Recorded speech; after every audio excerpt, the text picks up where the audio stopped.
bisa termaterai di hati kami ya Tuhan. Benar-benar bisa menjadi rema di dalam kehidupan kami ya Tuhan. Terima kasih ya Tuhan. Kami serahkan sepenuhnya hanya di dalam nama anak Yesus Kristus, Tuhan dan Juru Selamat kami ya Tuhan. Haleluya, haleluya. Amin. Ya musik, tahan sebentar ya. Sebelum kita mendengarkan firman, mari kita nyanyikan Sejauh Timur dan Barat.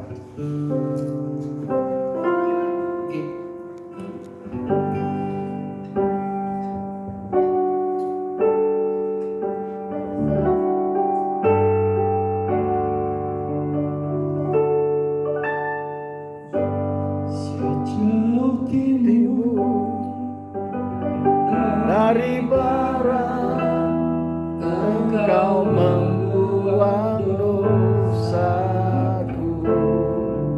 Tiada kau ingat lagi pelanggaran, Tiada kau ingat lagi pelanggaranku. jauh ke dalam tepi laut, Jauh ke dalam tubir laut Kau melemparkan dosaku. Amin. Tiada kau perhitungkan kesalahanku. betapa besar kasih-Mu. Betapa besar kasih pengampunanmu Tuhan. Tak kau pandang hati yang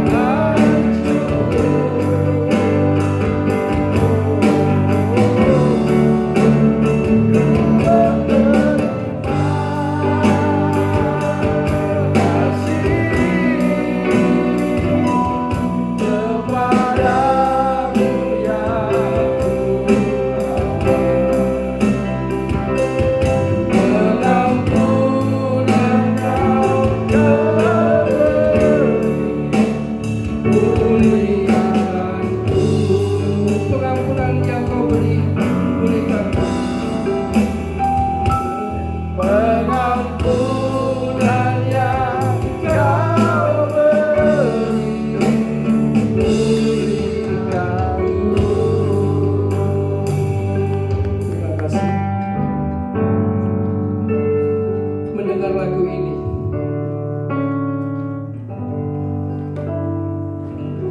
betapa besar cinta kasih Tuhan kepada kita. Amin. Sejauh timur dan barat, di mana Dia telah membuang dosa-dosa kita. Dia telah melemparkan dosa kita demi keselamatan kita. Begitu baiknya Tuhan kita Yesus Kristus. Amin. Tiada yang mengalahkan kasih-Nya. Amin. Dan pada hari ini kami sangat rindu memberitakan kebenaran firman mengenai bagaimana kita menyelesaikan dosa-dosa kita. Semua hidup tentu ada dalam dosa. Kita dilahirkan sudah dalam keadaan berdosa.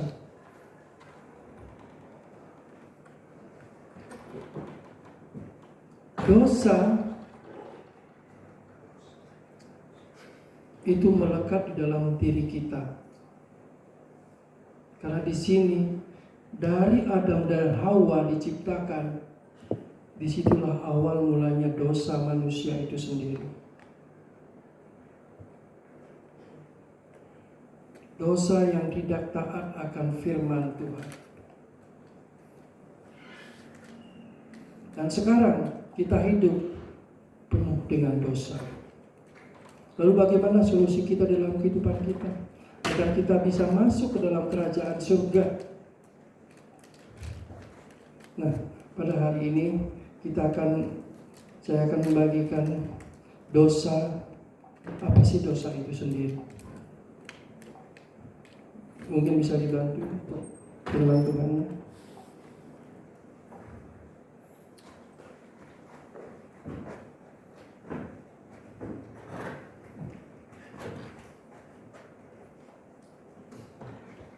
Oke. Di dalam Alkitab ada beberapa firman Tuhan yang mengatakan tentang dosa itu sendiri. Di dalam 1 Yohanes 3 ayat yang keempat, setiap orang yang berbuat dosa melanggar juga hukum Allah, sebab dosa ialah pelanggaran hukum Allah. Nah, inilah dosa daripada manusia yang pertama, dosa dari keturunan karena ada melanggar hukum Allah. 1 Yohanes 5 ayat yang ke-17.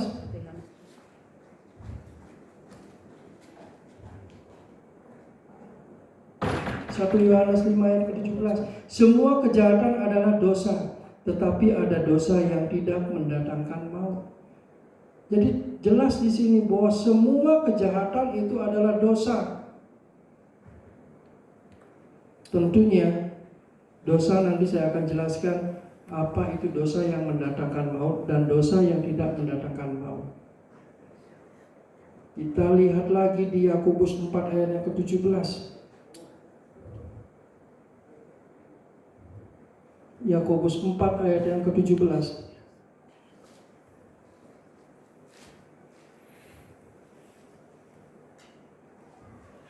Jadi, jika seorang tahu bagaimana ia harus berbuat baik, jika seorang tahu bagaimana ia harus berbuat baik,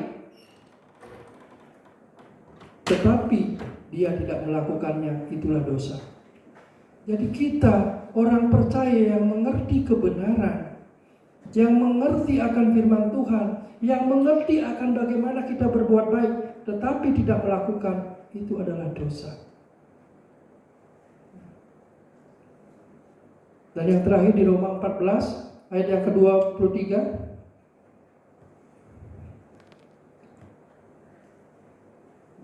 Roma 14 ayat yang ke-23. Dalam ayat yang terakhir, dan segala sesuatu yang tidak berdasarkan iman adalah dosa. Jadi, kalau kita tidak mempunyai iman terhadap Tuhan kita Yesus Kristus, itu adalah dosa.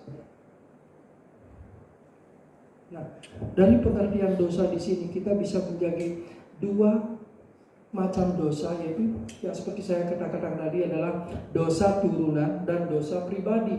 Dosa turunan itu adalah dosa yang diturunkan dari nenek moyang kita, dari Adam dan Hawa lahir. Di situ telah terjadi dosa. Karena apa? Karena nggak kesetiaannya terhadap firman Tuhan. Disitulah awal terjadi dosa. Jadi dosa, kapan kita mulai berdosa? Saat kita di dalam kandungan sudah mulai berdosa, karena kita adalah keturunan Adam dan Hawa. Jadi pada saat kita bayi ataukah mulai di dalam kandungan, dosa itu sudah menempel di dalam tubuh kita. Dan yang kedua adalah dosa pribadi. Dosa pribadi ini adalah dosa dari keinginan daging kita. Dosa pribadi nilainya bisa besar, bisa kecil, tergantung kita yang melakukannya. Ya. Lalu, kalau kita berdosa, kita harus tahu akibat daripada dosa itu apa. Mungkin banyak yang tahu bahwa akibat dari dosa itu adalah maut. Akibat dari dosa itu sesuai dengan kebenaran firman. Yang pertama adalah terpisah dari Allah. Nanti Ibu baca di Kejadian 3 ayat 23 dan 24, bisa juga di Yesaya 59 ayat 1 sampai 3. Di situ dijelaskan bahwa akibat dari dosa itu menyebabkan kita terpisah dari Allah. Mau nggak kita terpisah dari Allah? Tentunya tidak. Dan yang kedua, Allah tidak akan menjawab doa-doa kita. Kalau kita berdosa, belum ada pengampunan, belum meminta ampun kepada Tuhan, kita berdosa, tentunya apa yang kita minta nggak pernah akan dikabulkan oleh Tuhan. Kalau nggak percaya, silakan coba lagi melakukan dosa, ya, terus minta sama Tuhan, benar nggak dikabulkan? Mungkin bisa terjadi dikabulkan dari setan, karena berkat dari setan sama berkat dari Tuhan bedanya tipis. Ya, Tuhan nggak butuh imbalan, tapi kalau berkat, kalau itu dari setan, dari iblis, dia pasti akan membutuhkan imbalan. Ya. Yang ketiga, tidak diberkati Allah, malah sebaiknya dikutuk. Jadi akibat dari dosa itu adalah tidak diberkati Allah, dan malah kita akan kena kutuk. Bisa kita lihat Kejadian 3 ayat 16 sampai 19, mungkin nanti dibaca di rumah, dicatat. Dan yang keempat, namanya yang ini, namanya tidak dicatat di surga. Kalau kita berdosa, dan pada saat kita lahir baru, itu nama kita sudah dimateraikan dan dicatat di kerajaan Allah. Ya. Nanti akan saya jelaskan kenapa kita bisa nggak tercatat di dalam kerajaan surga, walaupun kita sudah lahir baru, tetapi masih melakukan dosa. Dan yang ketiga, tentunya ini yang paling sangat menakutkan, yaitu masuk ke dalam alam maut, api kekekalan, atau yang biasa kita sebut neraka. Nah, inilah akibat dari dosa yang kita lakukan. Ya. Terus bagaimana kita solusinya agar kita bisa diampuni dosa-dosa kita? Mungkin seringkali kita sudah mengalami kegagalan di dalam kehidupan kita. Gagal di dalam berumah tangga, gagal di dalam pendidikan, gagal di dalam pekerjaan. Dan kegagalan-kegagalan itu mungkin karena kita lakukan karena ada perbuatan kita yang tidak baik, terutama di dalam rumah tangga misalnya. Tapi kegagalan-kegagalan ini masih bisa diampuni, masih kita bisa perbaiki. Tapi bagaimana kalau kita gagal masuk surga? Tentunya kita dilempar ke api kekekalan. Kalau kita gagal masuk surga, itu karena dosa-dosa kita, maka kita akan dilempar ke api kekekalan. Nah, ada satu hal menurut firman, bahwa salah satu cara untuk menyelesaikan atau dosa-dosa kita diampuni, yaitu dengan darah. Di Perjanjian Lama, nanti ibu bapak bisa baca Imamat ayat yang ke-5 sampai yang ke-7. Di situ ada korban bakaran, korban sajian, korban keselamatan, korban penghapusan dosa. Semua dilakukan dengan darah, dengan penumpahan darah binatang. Dan tentunya penumpahan darah binatang itu gak sembarang binatang, tetapi dipilih binatang yang terbaik.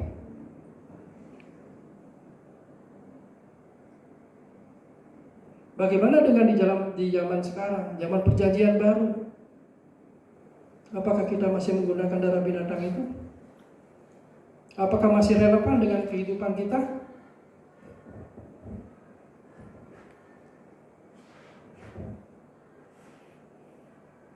Ini bukan masalah bisa atau tidak bisa. Coba kita bayangkan, kita dalam satu hari melakukan 10 dosa. Di bawah hukum Taurat, kita harus memberikan 10 korban darah binatang. Misalnya kita dengan menggunakan kambing. Harga kambing sekarang berapa? Sekitar 2,5 juta sampai 5 juta. Satu hari kita melakukan penebusan dosa dengan mengorbankan darah binatang, kambing. Berarti kan 10 kali 2,5 sudah 25 juta. Itu sangat mahal. Gak mungkin dilakukan sekarang. Sangat ribet. Karena korban bakaran itu belum waktu penyembelihannya, belum penyiapannya, belum dibakar, dibawa ke bait Allah. Di sana harus dibakar dan ditunggu, gak boleh ditinggal. Itu mungkin butuh 1 hari. Jadinya korban bakaran kalau pada zaman sekarang ini bisa menjadi agama yang eksklusif, agama yang sangat mahal. Tapi Tuhan Yesus tahu, Tuhan Yesus menyayangi anak-anaknya. Tuhan Yesus menyayangi kita, domba-dombanya.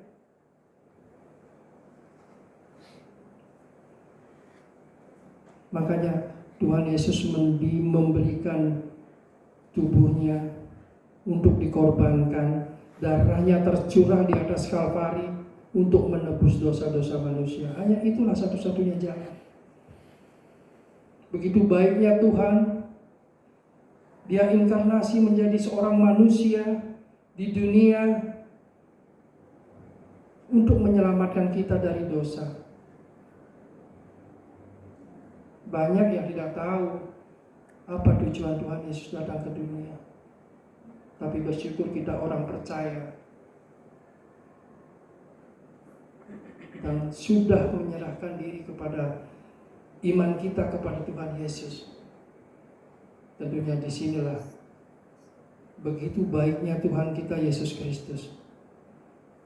Karena Alkitab sudah mencatat Tuhan Yesus itu adalah anak domba Allah. Mari kita lihat di Yohanes 1 ayat yang ke-29.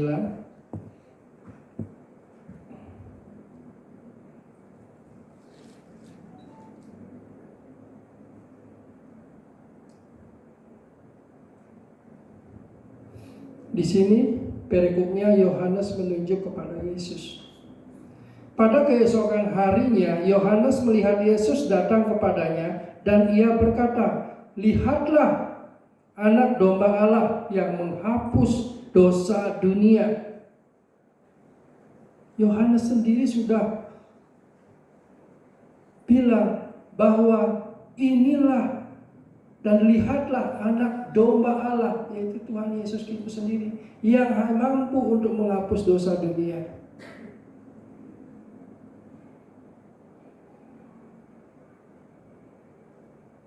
Ibrani 9 ayat ke-12.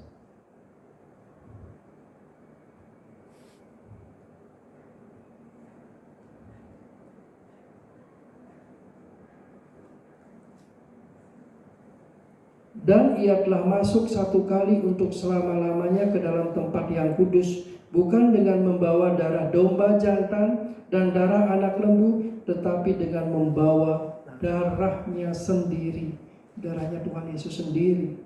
Dan dengan itu ia telah mendapatkan kelepasan yang kekal. Jadi begitu besar cinta kasih Allah kepada kita untuk menebus dosa-dosa kita.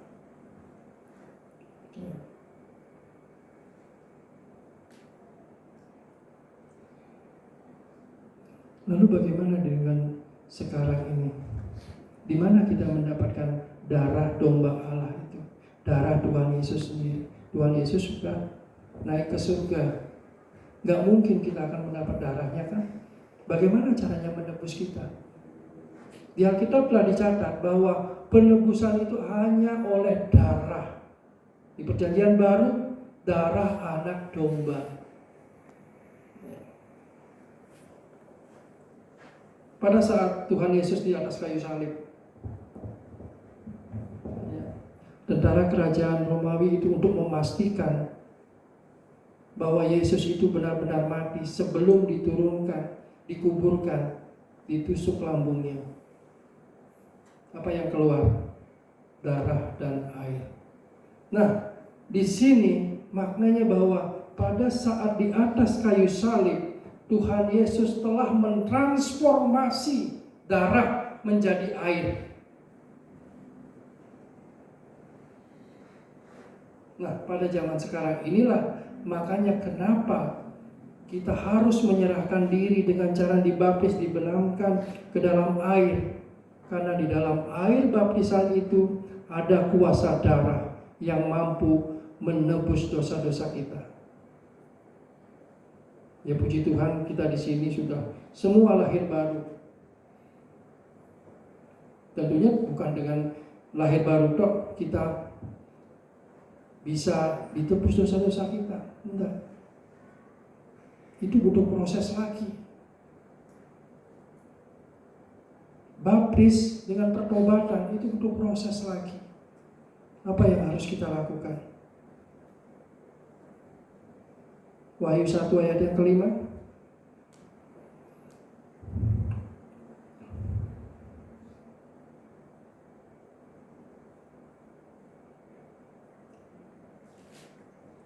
Dan dari Yesus Kristus saksi yang setia, yang pertama bangkit dari antara orang mati, dan yang berkuasa atas raja-raja di bumi ini, bagi Dia yang mengasihi kita, dan yang telah melepaskan kita dari dosa kita oleh darahnya. Jelas sudah banyak ayat-ayat Alkitab yang menjelaskan bahwa darah Tuhan Yesus jangan diragukan lagi. Marilah kita tumbuhkan iman kita, percaya sama Tuhan kita Yesus Kristus, bahwa Dialah satu-satunya jalan keselamatan di dunia. Banyak saudara-saudara di luar kita masih mengorbankan kambing sebagai korban penyelamatan. Berpuasa 1 bulan, iya, katanya untuk melepaskan segala dosa-dosanya. Habis berpuasa kita berbuat dosa lagi. 1 tahun lagi kita tebus lagi dengan berpuasa. Begitu gampangnya.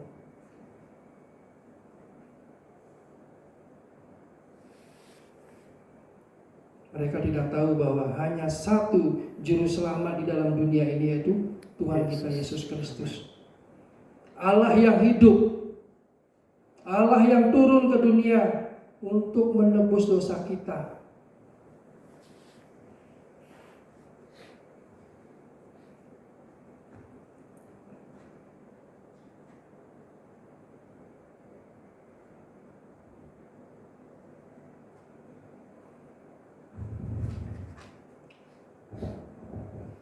Kalau kita melihat baptisan air, apa sih yang terbersit di dalam pikiran kita?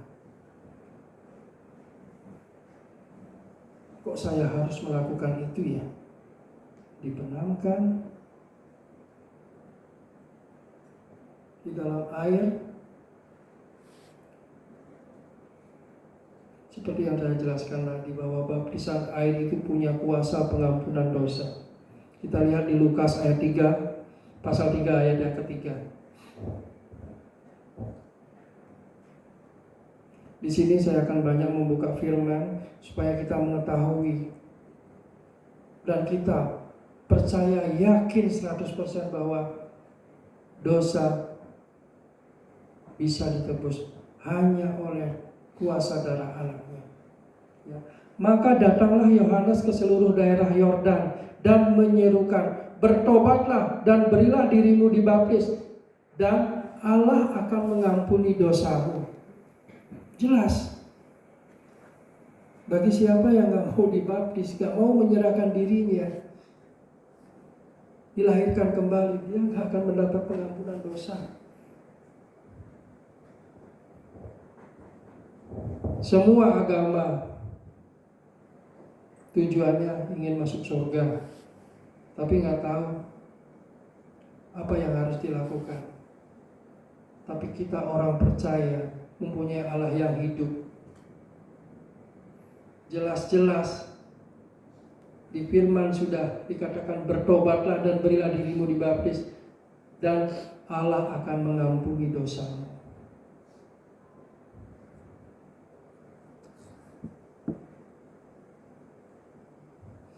Nah, sekarang pertanyaannya, apakah kita saat lahir baru, sudah lahir baru, berarti kita sudah nggak mempunyai dosa lagi? Apakah kita sudah terbebas dari dosa-dosa, melakukan segala sesuatu karena kita sudah lahir baru, kita percaya kita sudah ditebus dosa-dosa? Apakah kita seenaknya sendiri melakukan hal-hal di luar walaupun itu menimbulkan dosa?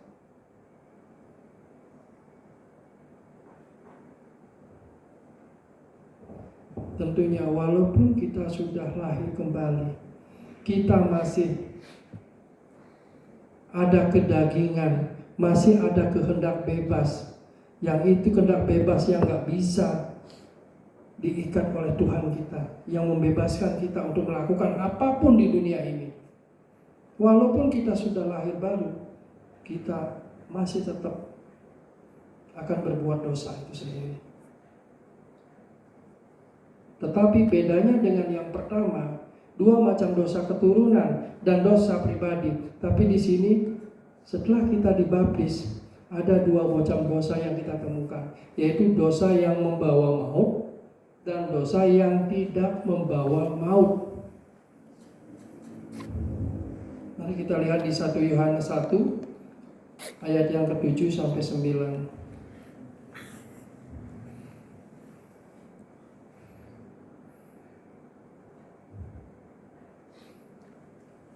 1 Yohanes 1 ayat yang ke-7 sampai 9. Tetapi jika kita hidup di dalam terang, sama seperti Dia ada di dalam terang, maka kita beroleh persekutuan seorang dengan yang lain, dan darah Yesus anaknya itu menyucikan kita daripada segala dosa. Jika kita berkata bahwa kita tidak berdosa, ingat, jika kita berkata bahwa kita tidak berdosa, maka kita menipu diri kita sendiri dan kebenaran tidak akan ada lagi di dalam diri kita. Namun jika kita mengaku dosa kita, maka Ia adalah setia dan adil sehingga Ia akan mengampuni segala dosa kita dan menyucikan kita dari kejahatan. Jelas firman mengatakan, inilah dosa yang tidak membawa kita ke dalam maut, masih ada mendapat pengampunan, yaitu dengan jalan bertobat. Jangan bilang kalau kita sudah lahir baru kita nggak perlu bertobat. Pertobatan itu setiap kali kita melakukan dosa kita harus bertobat. Namun kelahiran baru itu cuma sekali di dalam hidup kita. Kecuali kelahiran baru bukan didasari dengan kebenaran Alkitab. Karena ini ada tertulis di dalam Alkitab.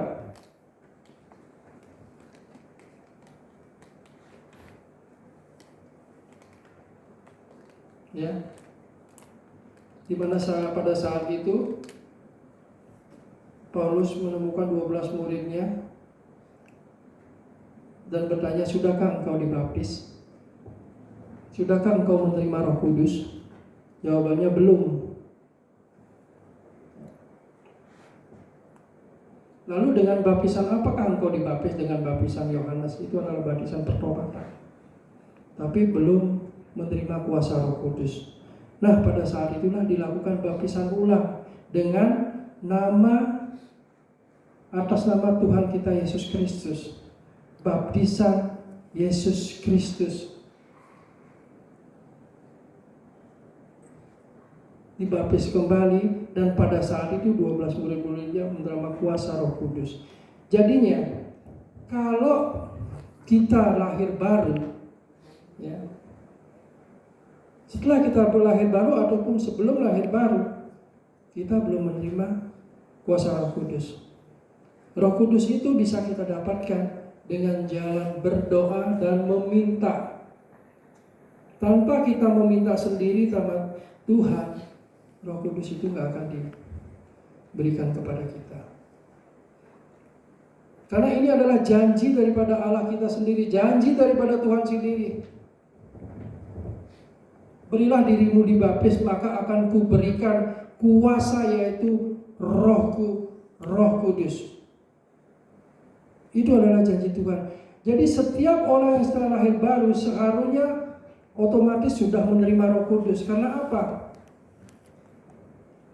Kita berdoa dengan Tuhan kita. Tuhan adalah Roh. Jadi bagaimana kita bisa berbicara dengan Tuhan kita? Berbicara dengan akal budi? Boleh. Tapi tentunya kita harus samakan bahasa kita dengan bahasa Roh, bahasa Tuhan. Yaitu karena kita sudah dikaruniai pada Roh Kudus, maka kita harus berbahasa Roh. Makanya ciri-ciri orang yang kepenuhan Roh Kudus adalah bisa berbicara dengan bahasa-bahasa lain, yaitu bahasa Roh. Karena bahasa Roh inilah yang akan menghubungkan kita dengan Tuhan kita. Mungkin kita kalau berdoa dengan bahasa akal budi, itu ada batasnya. Tapi kalau Roh Tuhan sudah, Roh Allah yang ada di dalam kita berdoa dengan Tuhan, itu tidak ada yang akan dilewatkan. Jadi bagi Bapak Ibu yang belum menerima kuasa Roh Kudus, belum menerima Roh Kudus, mintalah.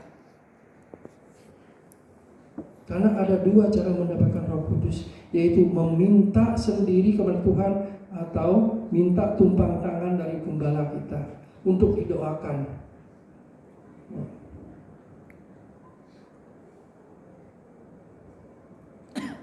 Jadi Roh Kudus ini banyak orang yang gak percaya. Kalau kita berbicara masalah Roh Kudus, ada pendeta besar sendiri juga bilang, mungkin Bapak Ibu kenal dengan pendeta Stephen Tong, ya, dia mengatakan kalau bahasa Roh itu nggak bisa diartikan, nggak bisa didengarkan, itu bukan bahasa Roh namanya, itu bahasa setan. Yang kitab sendiri mengatakan bahwa bahasa Roh siapapun tidak akan mengerti dengan bahasa itu kecuali Roh itu sendiri dengan Tuhan. Ya. Banyak ajaran-ajaran yang sekarang muncul dengan ayat-ayat yang ditampilkan juga menyatakan bahwa bahasa Roh itu harusnya bisa dimengerti. Nah, nanti mungkin ada season lain, bisa dikasih kesempatan lagi, kita akan bahas bagaimana macam-macam bahasa Roh itu sendiri. Ya. Berikanlah dirimu dibaptis dan terimalah kuasa Roh dengan cara meminta dan berdoa kepada Bapa kita yang di surga. Hanya itulah jalan satu-satunya kita bisa berdoa.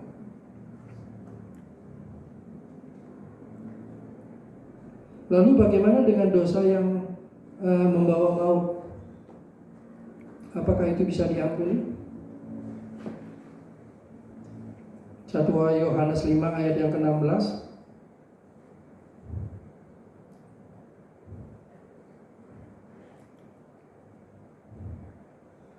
1 Yohanes 5 ayat yang ke-16.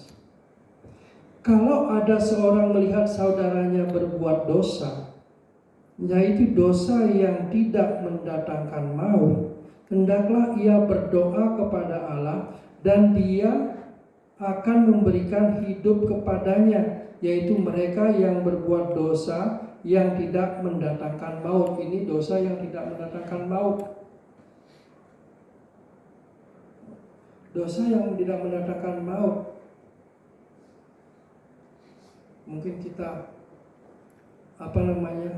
di rumah mungkin tidak sengaja mengata-ngatain orang tua, itu dosa masih bisa diampuni. Tapi tentunya kita pada saat kita melakukan perbuatan dosa itu, Roh Kudus di dalam hati kita akan berbicara. Pernah nggak ada penyesalan di dalam, aku kok habis ngeluarin kata-kata kasar terhadap orang tuaku ya? Itu Roh Kudus mengingatkan kita. Gunanya untuk apa? Untuk minta pengampunan, untuk mengaku dosa-dosa kita di dalam Tuhan. Kenapa Tuhan Yesus mengajarkan doa Bapa kami setiap hari?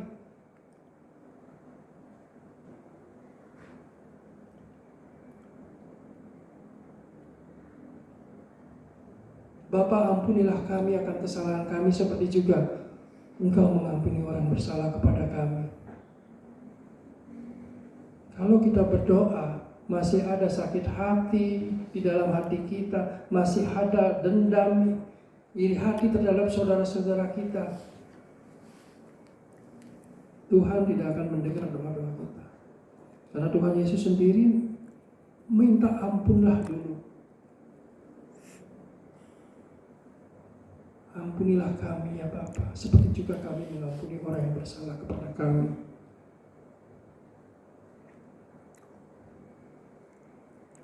Ya. Jadi kalau kita berbicara masalah dosa ini sangat banyak yang harus kita perlu lakukan, tindak lanjuti di dalam kehidupan kita.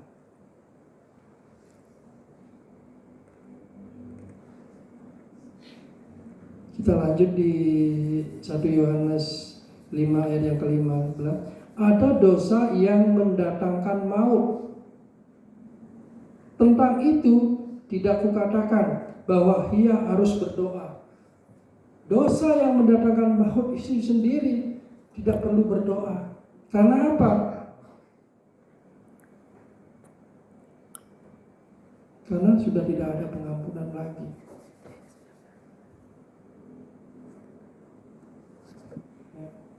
Apa itu dosa yang mendatangkan maut? Yang pertama, dosa yang mendatangkan maut adalah dosa menghujat Roh Kudus. Ya, hati-hati di dalam bicaraan kita, di dalam pikiran kita, di dalam tindakan kita. Jangan sampai kita menghujat daripada Roh Kudus. Karena Roh Kudus itu adalah Tuhan sendiri. Jangan mendukakan roh kita di dalam hati kita.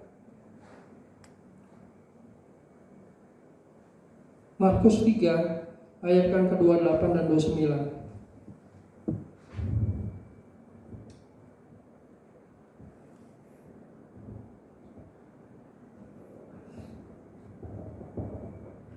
dan 29. Aku berkata kepadamu, sesungguhnya semua dosa dan hujat anak-anak manusia akan diampuni.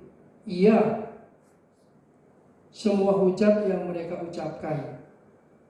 Itu dosa yang tidak mendatangkan maut. Tetapi apabila seorang menghujat Roh Kudus, di atas mungkin kita menghujat orang tua kita, menghujat teman kita, itu masih bisa diampuni. Tapi tentunya kita minta pengampunan dari Tuhan. Tapi kalau apabila seorang menghujat Roh Kudus, ia tidak mendapat ampun selama-lamanya, melainkan bersalah karena berbuat dosa kekal. Ya, hasilnya kalau kita menghujat Roh Kudus, siap-siap gagal masuk ke dalam kerajaan surga, tapi berhasil masuk ke neraka. Disitulah api kekekalan. Wahyu 20 ayat yang ke-5 itu menyatakan kalau dosa kita nggak diampuni, itu akan masuk ke dalam api kekekalan. Dan yang kedua, apa saja dosa yang membawa maut itu, yaitu murtad dari Tuhan. Ya. Murtad dari Tuhan Yesus, yaitu dalam Ibrani 6 ayat yang 4 sampai ke 6. Ibrani 6 ayat 4 sampai yang ke 6. Sebab mereka yang pernah diterangi hatinya, berarti dia pernah dan dia sudah mendapatkan kebenaran firman itu sendiri. yang pernah mengecap karunia surgawi, sudah diberikan kuasa-kuasa, kuasa Roh Kudus, kuasa berbicara bahasa roh, kuasa menyembuhkan, kuasa mengartikan bahasa roh itu sendiri, itu karunia Roh Kudus. Dan yang pernah mendapat bagian dalam Roh Kudus, dan ia mengecap firman yang baik dari Allah dan karunia-karunia dunia yang akan datang. Namun yang murtad lagi, maksudnya meninggalkan Tuhan. Kita sebagai anak-anak Allah yang sudah mengetahui kebenaran, yang sudah mengetahui firman, yang sudah menyerahkan diri kita kepada Tuhan Yesus. Tapi kalau kita murtad, lari dari Tuhan, apa yang akan terjadi? Yaitu menimbulkan dosa yang mendatangkan maut. Banyak gembala-gembala di lain tempat itu, dia sudah mengerti kebenaran, tapi meninggalkan Tuhan kita Yesus Kristus.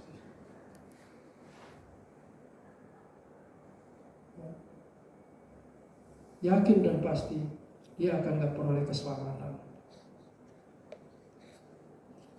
Ingat, keselamatan itu sudah dibayar mahal oleh Tuhan Yesus Kristus. Amen.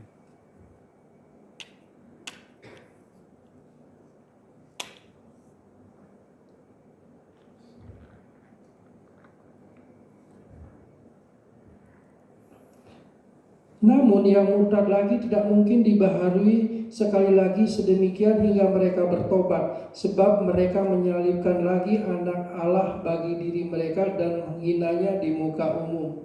Ini tentunya banyak pendeta yang sudah mengetahui kebenaran. Orang-orang yang percaya sudah mengerti kebenaran, pada saat dia pindah kepercayaan, dia malah menjelek-jelekan Tuhan kita. Ya, mencari kesalahan-kesalahan. Sebenarnya Tuhan kita nggak ada yang salah, cuma mereka sendiri. Ya, ini adalah dosa yang tidak akan diampuni, dan dosa ini akan mendatangkan maut, tentunya akan masuk api kekekalan.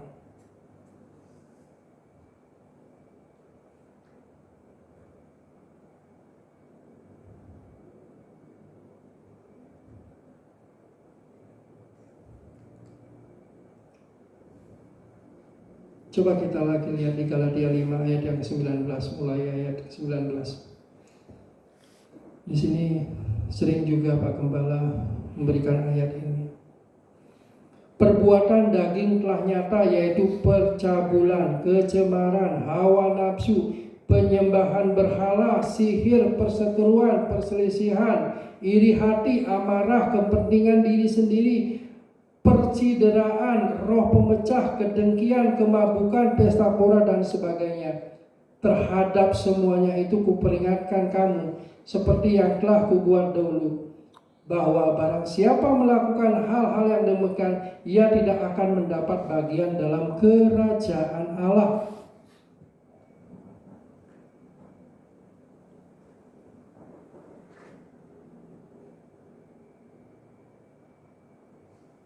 Apakah ini termasuk mendukakan Roh Kudus?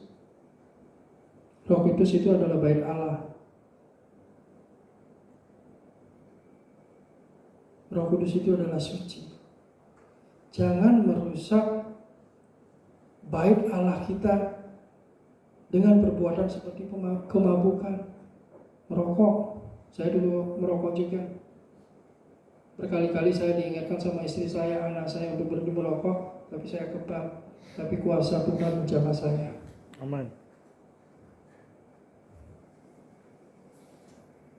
Karena saya sadar bahwa dalam tubuh kita inilah bait Allah. Saya berhenti. Nggak ada yang susah untuk berhenti merokok. Kalau kita keinginan, Roh Kudus sudah menempatkan kita untuk jangan merokok, nggak akan merokok lagi. Kenapa? Itu akan mendukakan Roh Kudus. Walaupun kita sudah melakukan hal-hal yang lain, tapi ingat, Semasih kita ada dosa yang diampuni, bertobatlah. Mengaku di hadapan Tuhan, Tuhan, aku telah melakukan kesalahan.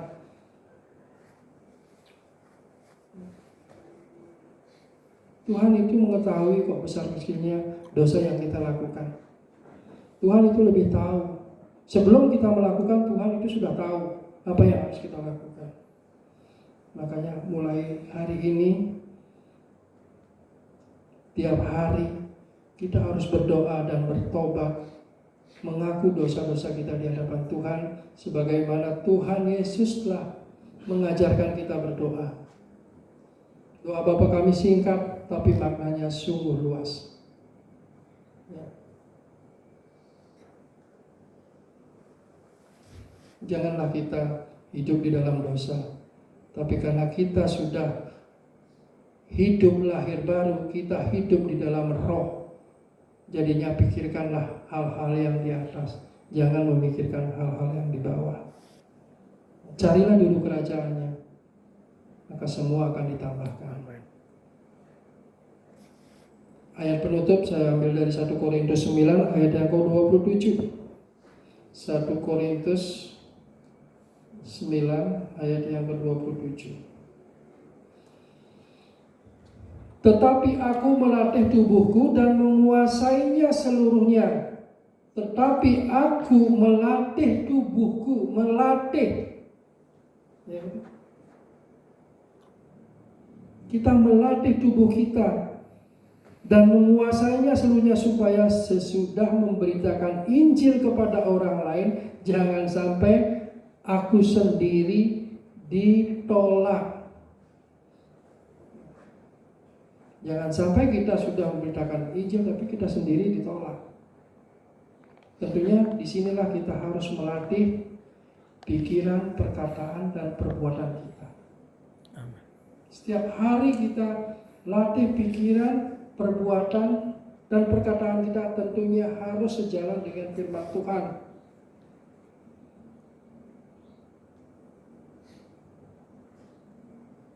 Jagalah hati kita, jagalah mulut kita, jagalah telinga kita, jagalah perbuatan kita.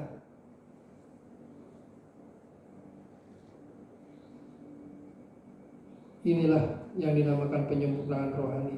Kalau kita mau melatih diri kita sendiri untuk menjaga segala pikiran, perkataan, dan perbuatan kita di dalam kehidupan sehari-hari,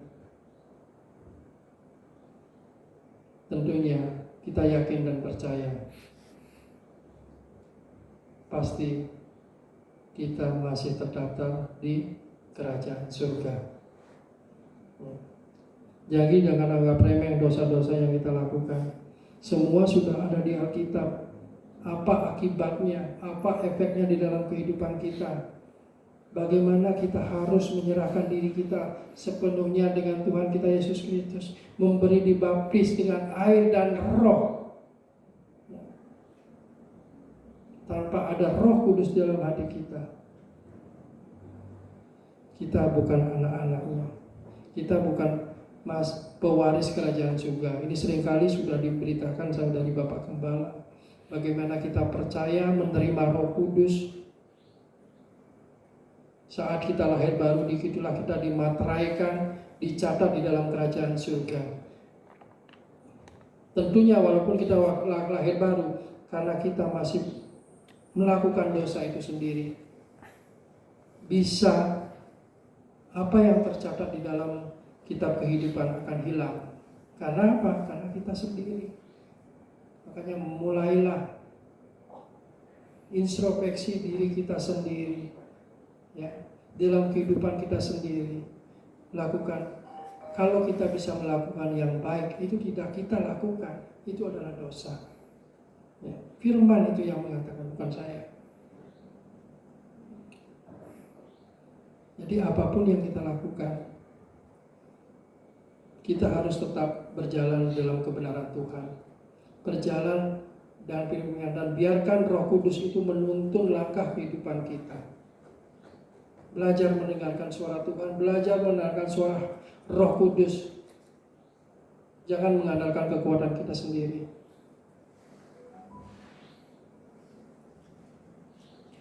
sedikit kesaksian.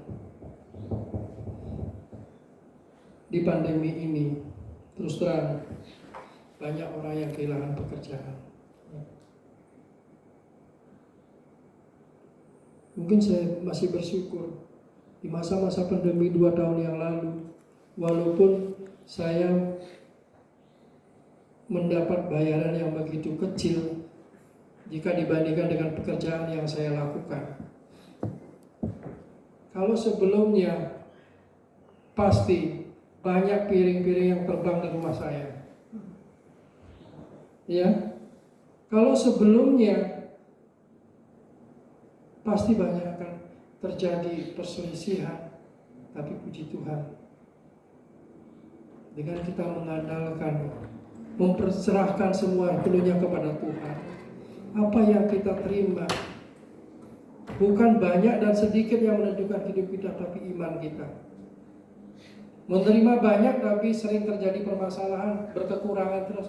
Tapi pada saat kita dimurnikan, mungkin di masa pandemi ini, saya merasa saya lagi dimurnikan oleh Tuhan. Karena melihat apa yang saya lakukan di belakang, di sebelum-sebelumnya, dimurnikan. Saya diizinkan mengalami segala sesuatu terjadi. Ya. Tapi kita sepakat menyerahkan sepenuhnya kepada Tuhan. Ya.